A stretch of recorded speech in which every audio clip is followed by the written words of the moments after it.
జై శ్రీకృష్ణ. భగవద్గీత 1వ అధ్యాయం 43వ శ్లోకం.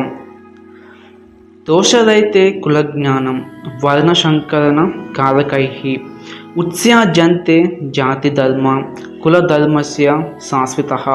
ఈ యొక్క శ్లోకానికి అర్థం ఏంటంటే, అర్జునుడు శ్రీకృష్ణుడితో ఈ విధంగా అంటూ ఉన్నాడు.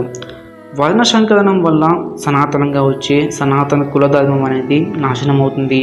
అదేవిధంగా జాతి ధర్మం కూడా నశించిపోతుంది. అర్జునుడు ఇలా అనుకుంటున్నాడు. కులధర్మమే సనాతనమైనది, శాశ్వతమైనది అనేసి అర్జునుడు అనుకుంటూ ఉన్నాడు. ఆ మాటల్ని శ్రీకృష్ణుడు ఖండిస్తూ, అర్జున, ఆత్మయే సనాతనమైన శాశ్వత ధర్మం అనేసి అర్జునుడికి చెప్పాడు.